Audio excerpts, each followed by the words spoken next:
My name is Elena Morales and I'm 29 years old. The night my sister Natalie humiliated me at her engagement party was supposed to be a celebration of new beginnings. Instead, it became the moment I finally revealed to my family that the disappointment they'd spent a decade mocking was actually the one person keeping them all afloat. But before I tell you how I shut down my sister's $95,000 engagement party by revealing I owned the estate she'd been bragging about for months, you need to understand just how deep the cruelty ran in my family.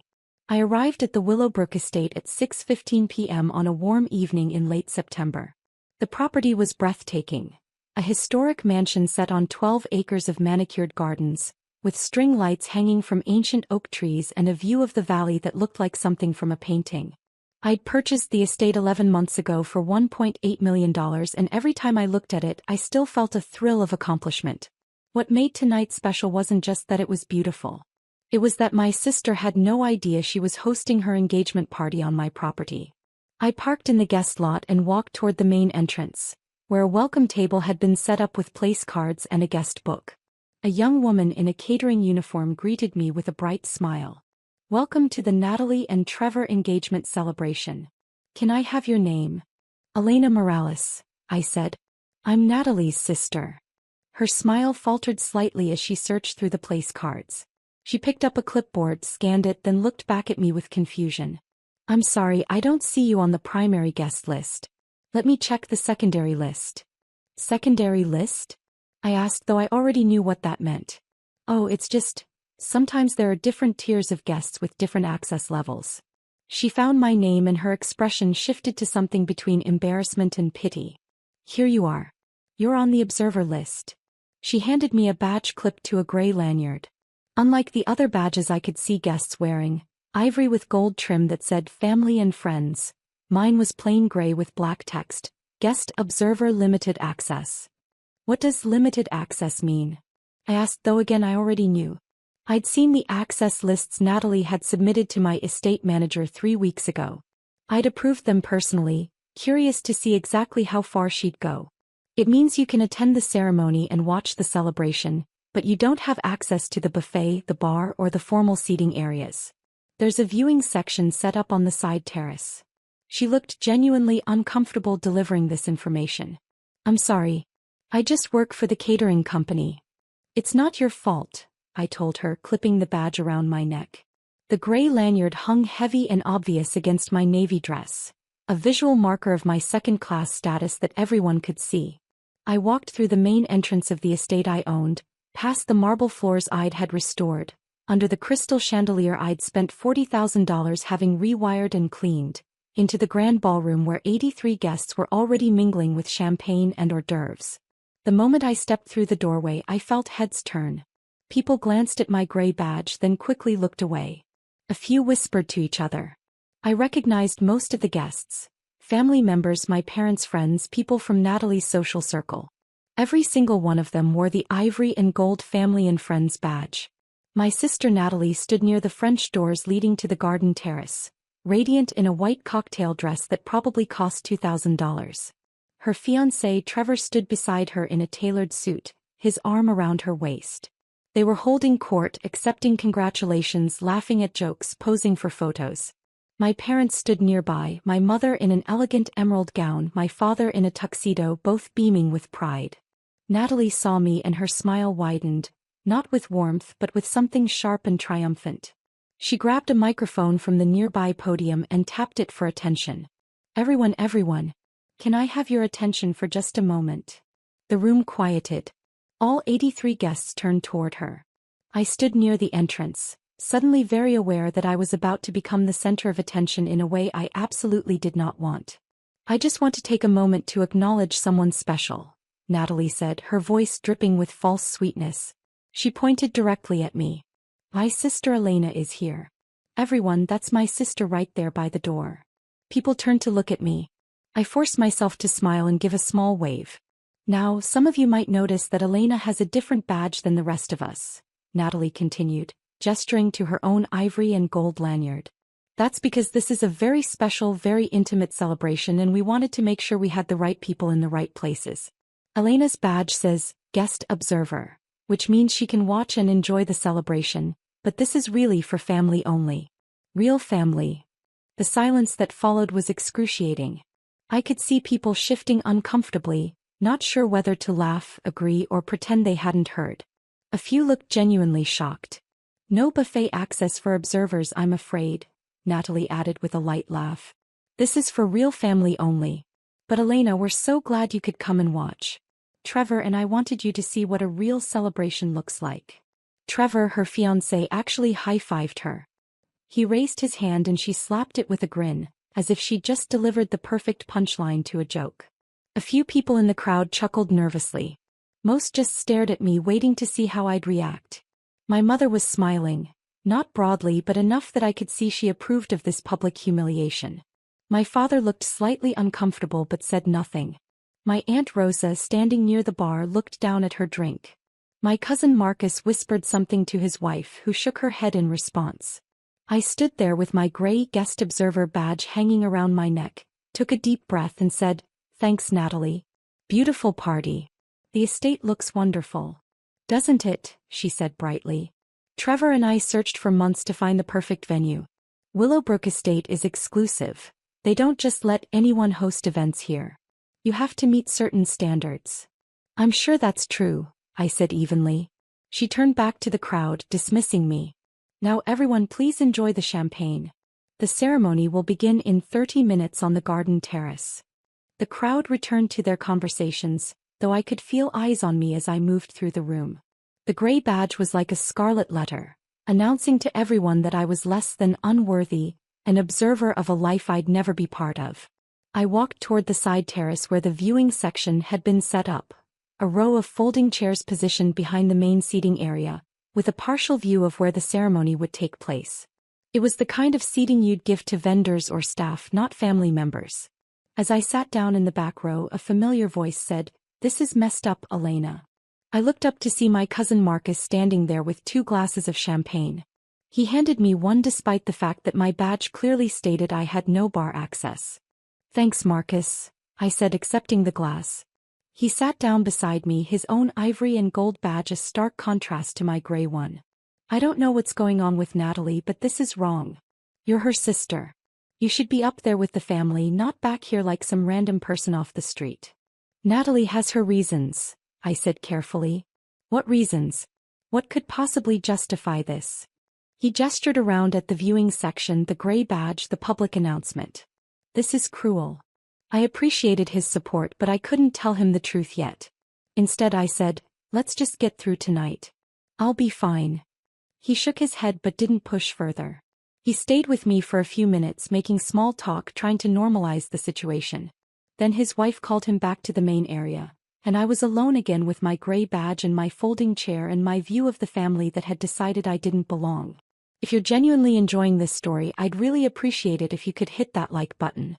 But only if you're finding it interesting. No pressure at all. Let me take you back 7 years so you can understand how we got here. I need you to see the pattern of dismissal and cruelty that led to my sister handing me a guest observer badge at her engagement party. I grew up as the younger daughter in a family that valued appearances above everything else. Natalie, 4 years older than me, was everything my parents wanted. Beautiful, socially ambitious, married to the right kind of man. Her first marriage lasted 3 years before ending in an expensive divorce, and always concerned with status and perception. She worked in luxury real estate, selling multi-million-dollar homes to wealthy clients, and made $180,000 a year plus commissions. My parents loved introducing her as our daughter, the real estate agent, to the stars. I went a different direction. I studied software engineering at a state school, graduated with honors, and took a job at a small company called VentureGrid that built data analytics platforms for healthcare systems. My starting salary was $72,000. Good money, but not impressive by my family's standards.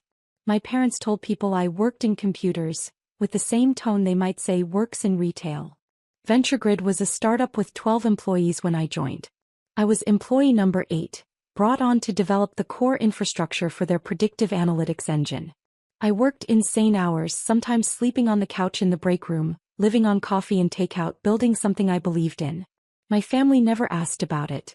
When I tried to explain what I was working on, My mother would interrupt to tell me about Natalie's latest commission or the celebrity client she'd just shown a house to. 5 years ago, VentureGrid got acquired by a major healthcare corporation for $650 million. As one of the early engineers with equity, my shares were worth $3.2 million after taxes. I was 24 years old and suddenly wealthier than I'd ever imagined possible. I didn't tell my family. By that point, I'd learned that my achievements didn't register with them unless they came with the kind of visible markers they understood: luxury cars, designer clothes, expensive vacations. Instead, I invested carefully. I bought a small but nice condo in a good neighborhood. I kept driving my Honda Accord. I continued working as a senior engineer at the acquiring company for $160,000 a year. I invested in real estate, starting with a duplex, then a small apartment building, then, 11 months ago, the Willowbrook estate. To my family, I remained Elena, who works with computers. The quiet one. The one who didn't achieve anything worth celebrating. The exclusion started subtly and grew more overt over time. Natalie got married at 25, and I was invited to the wedding but not included in the bridal party. "You wouldn't fit the aesthetic," she told me. "All my bridesmaids are in fashion and entertainment. You'd feel out of place." When she got divorced 3 years later, my parents threw her a fresh start party with 60 guests. When I bought my first investment property, my mother said, "How nice, dear. Natalie just closed on a $4.5 million estate in Beverly Hills." Family dinners became competitions where Natalie's accomplishments were celebrated and mine were dismissed. Natalie showed a house to a famous producer today. Natalie was featured in Los Angeles magazine. Natalie is dating someone very successful. Meanwhile, if I mentioned a promotion or a successful project, my father would change the subject. But the most painful pattern was the financial one. Because while my family spent years telling me I wasn't successful enough to matter, they had no problem taking my money when they needed it. It started 6 years ago when my father's investment portfolio took a hit during a market downturn. He came to me embarrassed, asking for a loan of $15,000 to cover some expenses until things stabilized. "Don't tell Natalie," he said. "You know how she is about money. This is just between us." I gave him $20,000 and told him not to worry about paying it back. A month later, my mother needed help with unexpected medical bills. $8,500. Then Natalie needed a loan for her divorce attorney. $12,000. Then my parents needed help with property taxes. $18,000. Then Natalie needed money for a down payment on a condo. $35,000. Became a pattern. Every few months, someone would call asking for money. The amounts varied. $3,000 here, $10,000 there, $25,000 for a business opportunity. That fell through. Over 6 years, I gave my family $278,000. I kept meticulous records in a spreadsheet. Date, amount, recipient, stated reason. They never thanked me in front of each other. They'd call me late at night or send private texts, their voices strained with financial stress. Then the next day at family dinner, they'd act like nothing had happened. Natalie would brag about her latest purchase. A new car, expensive furniture, a vacation to Europe. My parents would praise her financial success. No one mentioned that I was the one actually funding half of it. I kept giving because I thought eventually they'd see my value. I thought if I was generous enough, helpful enough, quietly supportive enough, they'd recognize that I was worth including in the family. But the opposite happened. The more I gave, the more they took me for granted. 2 years ago, Natalie announced she was dating Trevor, a venture capitalist with family money and a portfolio of successful tech investments. She was thrilled, my parents were thrilled, and suddenly every family gathering became about Trevor and Natalie's perfect relationship. When they got engaged 8 months ago, my parents threw them an engagement dinner at an expensive restaurant. I wasn't invited. I found out about it when my mother posted photos on Facebook. When I called to ask why I hadn't been included, my mother said, "Oh, Elena, it was just immediate family and Trevor's parents. Very intimate. You understand." "I'm immediate family," I pointed out. "Well, yes, technically. But Natalie wanted to keep it small and elegant. You know how you are at these things, you're not really comfortable in that environment." 3 months ago, Natalie called me asking for $40,000. She and Trevor wanted to host an elaborate engagement party, but Trevor's trust fund disbursement wouldn't come through until the next quarter. It's a loan, obviously, she said. We'll pay you back as soon as the money comes in. This party is really important to us. We're inviting some of Trevor's business connections and we need to make the right impression. I'd reached my limit with the financial requests. Natalie, I've given you and Mom and Dad almost $280,000 over the past 6 years. I can't keep doing this. There was a pause. Then she laughed. Elena, don't be dramatic. You haven't given us that much money. And anyway, family helps family. That's what we do. When has the family helped me?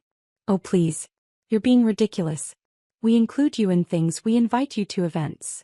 You didn't invite me to your engagement dinner. Because it was small. I explained this. Her voice had taken on that sharp edge it got when she was annoyed. Look, either you're willing to help your sister or you're not. It's your choice. I made a decision in that moment. I'll tell you what, Natalie. I'll do something better than giving you $40,000. I'll give you the venue for free. What do you mean? I know a place. A beautiful historic estate with gardens, views, enough space for 100 guests. I can get you the venue for free if you want it. She was immediately interested. What's the catch? No catch. I just want to help my sister. Consider it my engagement gift. She was suspicious but intrigued. I sent her information about Willowbrook Estate, the property I'd purchased 6 months earlier as an investment and event venue. I didn't tell her I owned it. I told her I had connections and could get her a discount. She fell in love with it immediately. The historic mansion, the gardens, the prestige of the location. It was exactly what she wanted for her engagement party. When she called to ask about pricing, my estate manager quoted her the standard rate. $25,000 for venue rental plus catering, staffing and service fees that would bring the total to around $95,000. That's way too much, Natalie said. Elena said she could get me a deal. My estate manager, who knew exactly who Natalie was and what I was planning, said, let me check with the owner. He called her back and offered her the venue for free. Venue rental waived, she'd only pay for catering and services. The total came down to $47,000, which she and Trevor could afford. She accepted immediately. Over the next 3 months, she bragged to everyone about how she'd landed this exclusive venue, how she had connections that got her special treatment, how her engagement party was going to be absolutely stunning at this gorgeous estate that normal people can't even book. She never once thanked me for the referral or acknowledged that I'd helped her get the venue. When I mentioned it at a family dinner, she said, "Oh, that? Elena just gave me a name. I'm the one who negotiated everything and made it happen." And now, sitting in the viewing section with my gray guest observer badge, watching my sister accept congratulations for her beautiful venue and her sophisticated taste, I knew exactly what I was going to do. The ceremony began at 7 p.m. on the garden terrace. Trevor stood under an arch decorated with white roses and ivy, waiting for Natalie to walk through the garden path. It wasn't a wedding, just an engagement celebration, but they'd planned it with wedding-level formality. There were readings about love and commitment, champagne toasts, a ceremonial ring exchange where Trevor gave Natalie a promise ring to wear until the wedding. From my folding chair in the viewing section, I had a partial view. I could see Natalie's profile, hear the words being spoken, watch as guests wiped away tears at the romantic sentiment. My parents sat in the front row of the main seating area, holding hands, my mother dabbing at her eyes with a handkerchief. I checked my watch. 7:22 p.m. The ceremony would finish around 7:45, followed by dinner at 8 o'clock, then dancing and celebration until 11 p.m. My plan was timed perfectly. After the ceremony concluded, guests moved into the ballroom for dinner. The main seating area had round tables with ivory linens, elaborate centerpieces, place settings that probably cost $150 per person. The viewing section had no tables, just the folding chairs. True to Natalie's word, I had no buffet access. Staff members walked past me with trays of appetizers, delivering them to the main seating area while I sat in my corner with the glass of champagne Marcus had smuggled to me earlier. My Aunt Rosa approached during the cocktail hour, looking uncomfortable. "Elena, Mija, I don't understand what's happening. Why aren't you sitting with the family?" "You'd have to ask Natalie," I said. "This is wrong. You're her sister. Let me talk to her." "Please don't, Aunt Rosa. It's fine. I'm fine." She looked like she wanted to argue but didn't know what to say. Instead, she hugged me and whispered, You deserve better than this, before returning to the main area. At 8:15 p.m., dinner was served to the main seating area. A choice of filet mignon or Chilean sea bass, roasted vegetables, truffle mashed potatoes, a mixed green salad with candied pecans and goat cheese. The smell was incredible. My stomach growled. I'd skipped lunch anticipating I'd eat at the party. I hadn't counted on being excluded from the buffet. A server noticed me sitting alone and approached quietly. "Miss, I'm not supposed to do this, but would you like me to bring you a plate? This is ridiculous." "I appreciate that," I said, "but I'm fine. I'll get something after I leave." She looked at me with pity and walked away. Another mark of my second-class status. The catering staff felt sorry for me. At 8:47 p.m., Natalie and Trevor made their way through the ballroom, stopping at each table to greet guests and accept congratulations. They laughed, posed for photos, thanked people for coming. They didn't come to the viewing section. They didn't acknowledge my presence at all. At 8:52 p.m. I stood up, smoothed my dress and walked across the ballroom toward the administrative wing of the estate. A few people noticed me leaving, but most were focused on the celebration. I walked down the corridor with its polished hardwood floors and historical portraits, past the library and the sitting rooms, to the office at the end of the hall. My estate manager, Richard Chin, no relation, was waiting for me as planned. "Ms. Morales. Is it time?" "It's time," I said. He handed me a tablet and a document. "Everything is prepared as you requested. All you need to do is sign this authorization and I'll make the announcement." The document was simple. Authorization for the estate manager to terminate the event early and remove all guests from the property. I drafted it with my attorney 3 weeks ago, knowing this moment would come. I signed my name. Elena Morales, owner, Willowbrook Estate LC. "Give them 5 more minutes," I said. "Let them finish dinner. Then make the announcement." Richard nodded. "Are you certain about this?" "Your sister." My sister publicly humiliated me in front of 83 people. She gave me a badge that labeled me as an observer, not family. She denied me access to food and drinks at an event I'm paying for. She has spent years taking my money while treating me like I don't matter. I looked at him steadily. "I've never been more certain about anything." "Understood." He picked up the tablet and headed toward the ballroom. I followed at a distance, positioning myself near the entrance where I could see but not be immediately noticed. At 8:57 p.m., Richard walked to the center of the ballroom and spoke quietly to the DJ, who turned down the music. Richard picked up a microphone, tapped it for attention and waited as the room gradually quieted. Natalie looked annoyed at the interruption. She was mid-conversation with some of Trevor's business associates, clearly networking. Trevor looked curious. My parents looked confused. "Ladies and gentlemen," Richard said, his voice professionally polite but firm, "I apologize for interrupting this lovely celebration. My name is Richard Chin and I'm the estate manager here at Willowbrook. I need to make an important announcement regarding this evening's event." The room went completely silent. 83 people turned to look at him. "There's been a development concerning the property ownership and the terms of tonight's event that requires immediate attention." He consulted his tablet. "I need to inform you all that Willowbrook Estate has an owner who has exercised their right to modify tonight's arrangements." Natalie stood up, her face flushing with anger. "What are you talking about? We have a contract. We paid for this venue." "Actually, Ms. Morales, you didn't pay for the venue. The venue rental fee was waived by the owner. You paid only for catering and services." Richard remained calm and professional. "The owner has decided to exercise their right to end tonight's event early." "That's ridiculous." Natalie's voice was shrill now.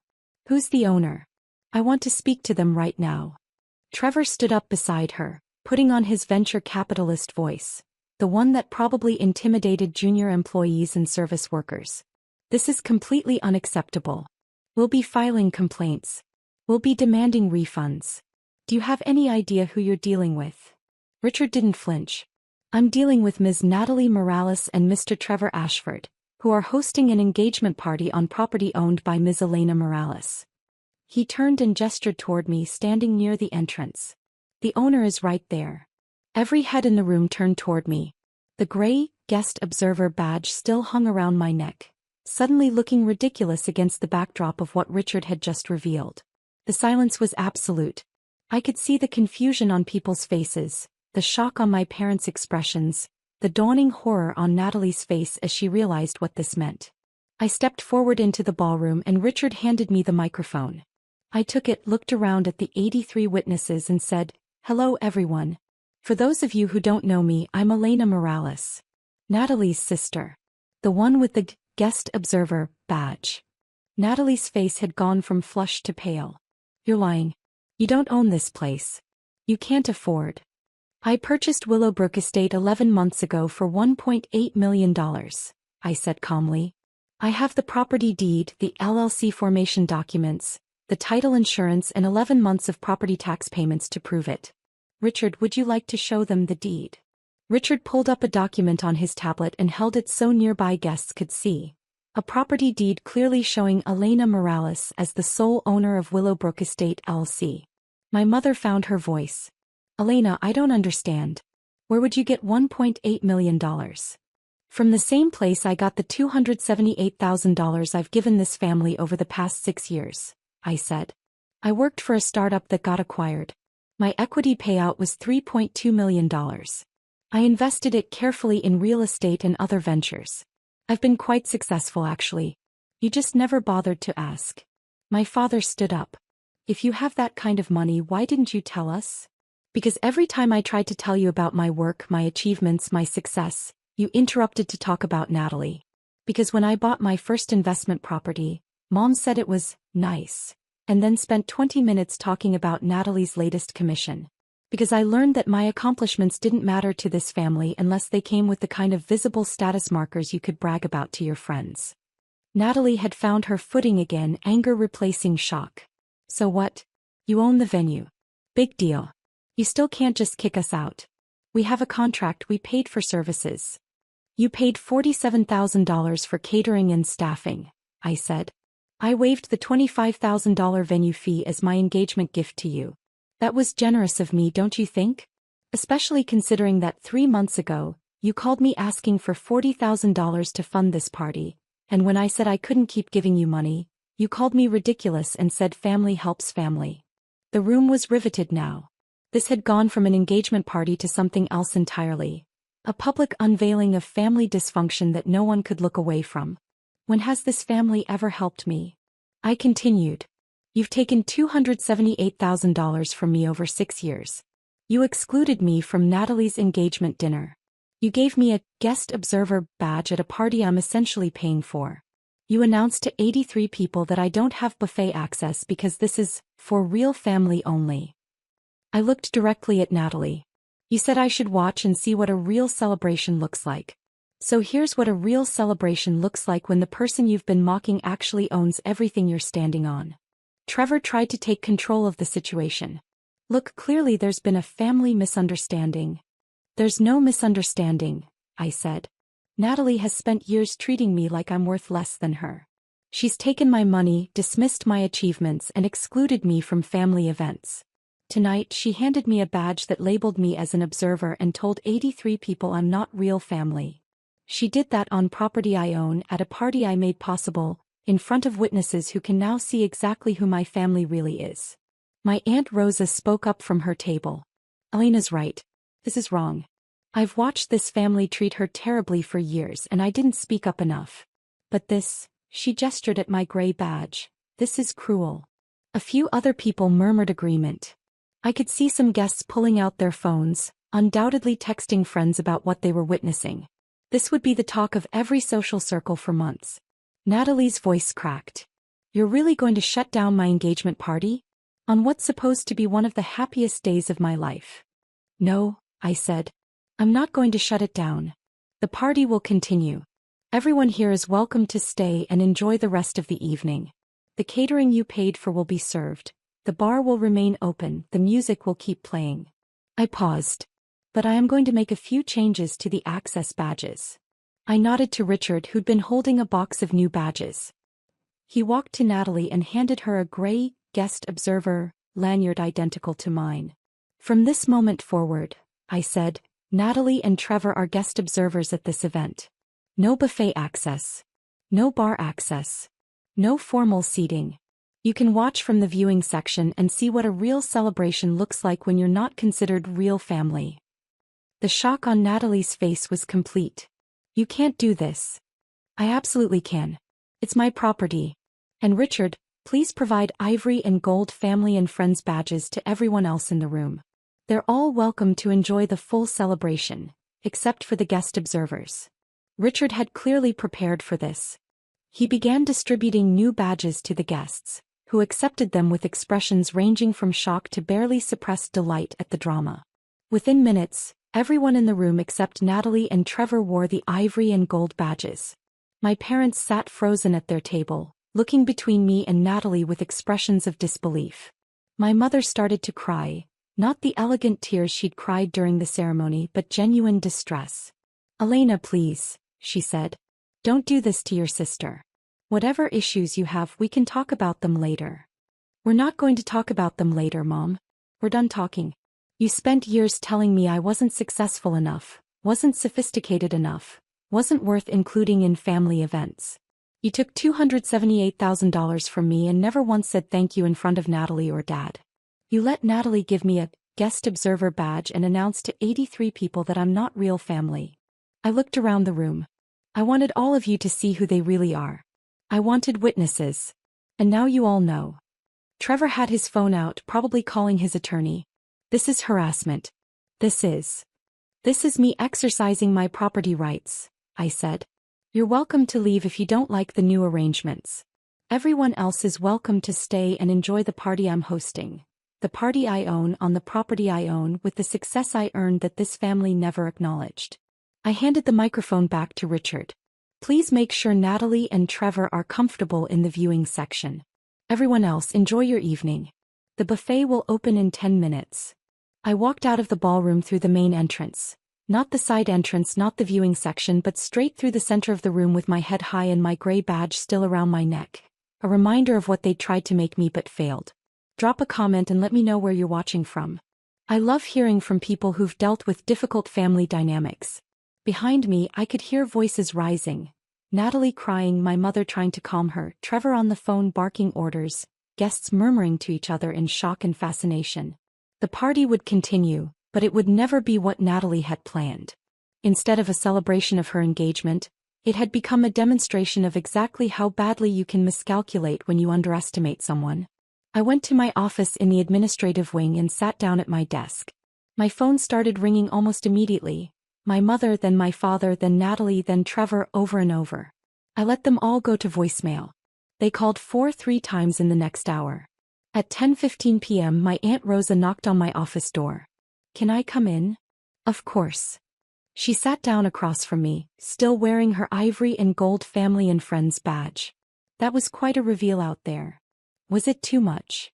I asked, suddenly wondering if I'd gone too far. "Too much." She shook her head. "Mija, that was perfect. Your sister has been treating you terribly for years and your parents let it happen. Tonight you showed everyone exactly what that looks like. You let them humiliate you publicly, then revealed they did it on property you own. That's not too much. That's justice. She's going to hate me forever. She already didn't value you. You just made sure everyone else knows that now." Rosa reached across the desk and took my hand. "I'm proud of you. I should have stood up for you years ago and I didn't. I'm sorry for that. You're standing up for me now.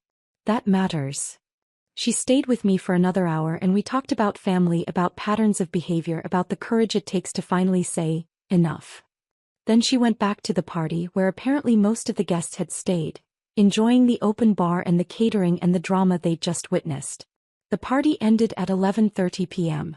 Richard reported that Natalie and Trevor had left around 9 p.m., unable to tolerate sitting in the viewing section with their gray badges while everyone else celebrated. My parents had tried to convince me to come back and make peace, but when I refused, they'd left around 10 p.m. The remaining guests, about 60 of the original 83, had apparently had a wonderful time, with several commenting that it was the most memorable party they'd ever attended. I went home that night, changed into comfortable clothes, poured a glass of wine, and finally allowed myself to feel everything I'd been holding back. I didn't cry, I'd moved past tears. I felt lighter, like I'd finally put down a weight I'd been carrying for years. My phone showed 67 missed calls and 89 text messages by midnight. I read a few of them. From Natalie, "You ruined my engagement party. How could you do this to me? You're a horrible person." From my mother, "Elena, this is cruel and unnecessary. Natalie is devastated. How can you be so heartless toward your own sister?" From my father, "We need to talk about this. What you did tonight was unacceptable. Call me immediately." From Trevor, "My attorney will be in touch. This isn't over." I blocked all their numbers and deleted the messages without responding.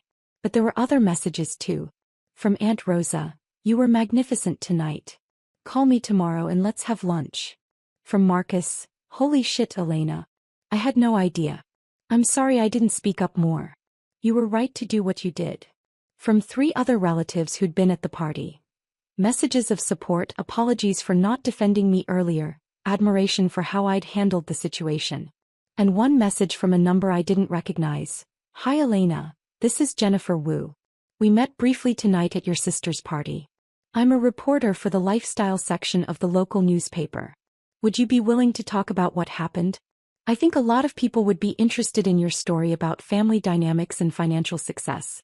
No pressure, just wanted to reach out." I didn't respond to that one either, but I saved it. Maybe someday I'd want to tell this story more publicly. Or maybe I wouldn't. Either way, it was my choice now. 3 days after the party, I received a letter from an attorney representing Natalie and Trevor.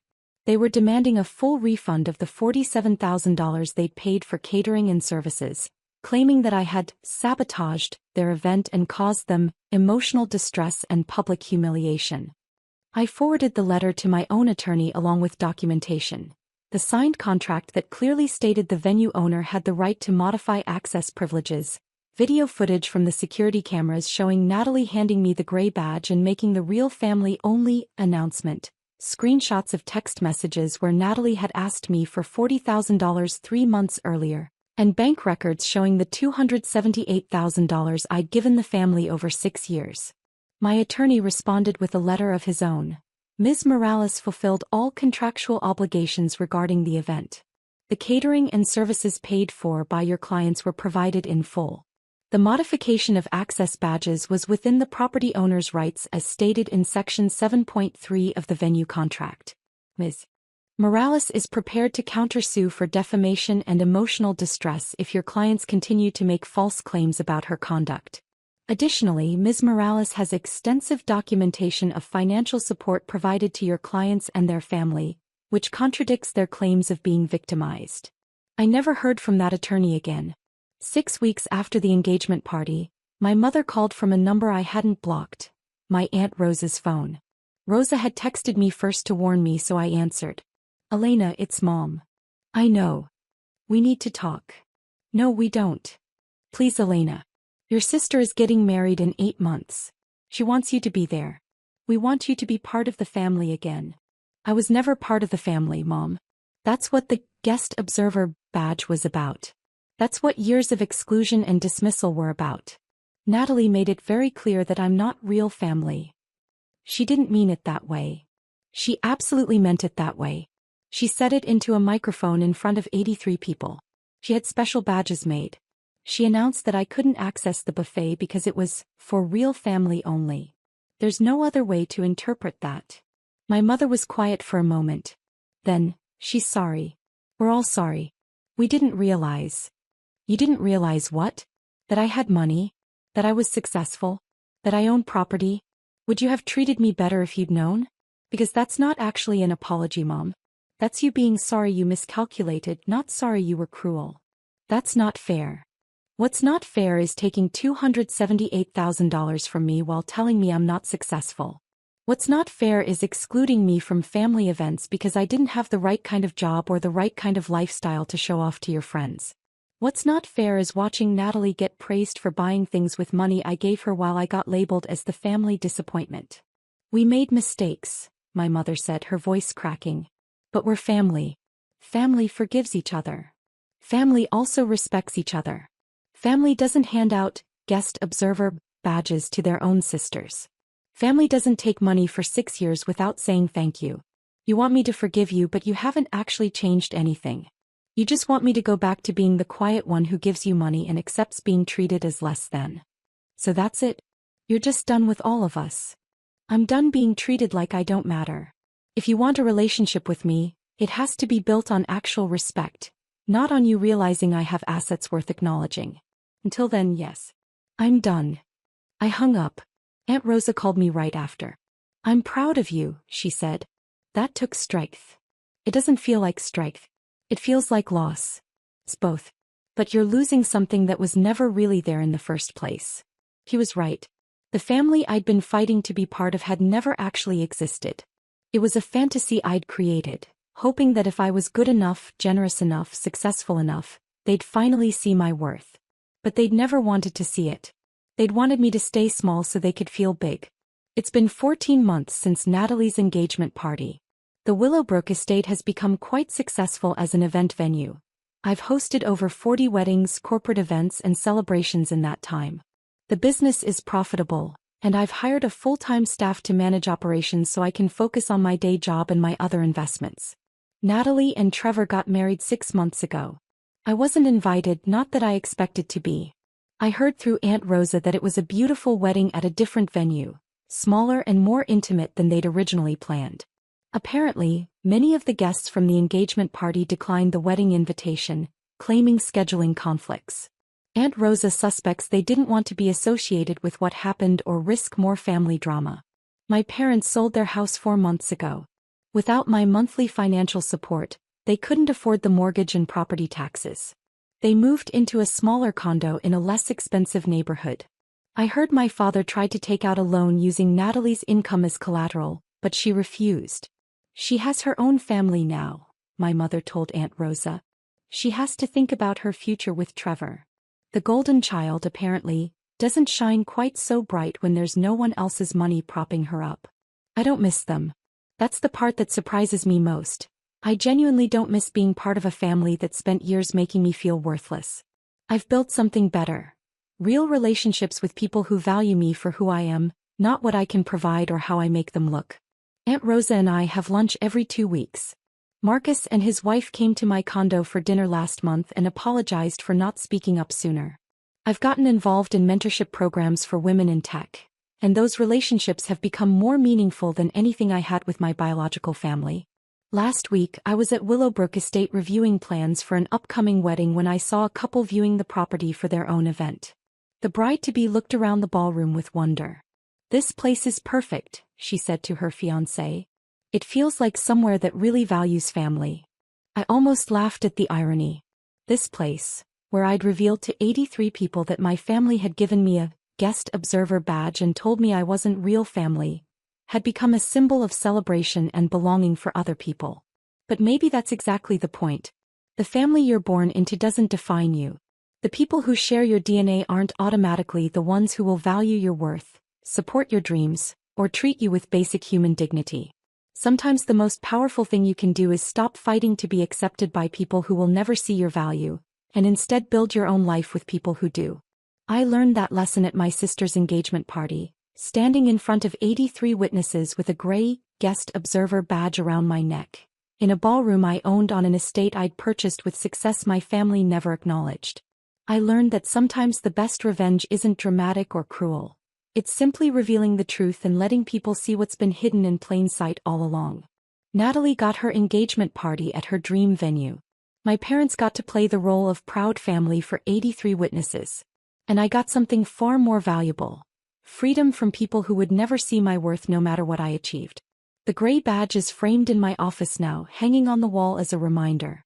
Not a reminder of humiliation, but of the moment I finally stopped begging for scraps of acceptance from people who had nothing worth accepting me into. The moment I realized I didn't need their validation because I'd already validated myself. I'm Elena Morales. I'm 29 years old. I own a successful event venue, have investments worth over $5 million, and I'm surrounded by people who actually respect me. My biological family gave me a guest observer badge and told 83 people I wasn't real family. They were wrong. And 90 minutes later, when I walked to the office and signed one document, everyone knew it. And I've never been happier in my entire life.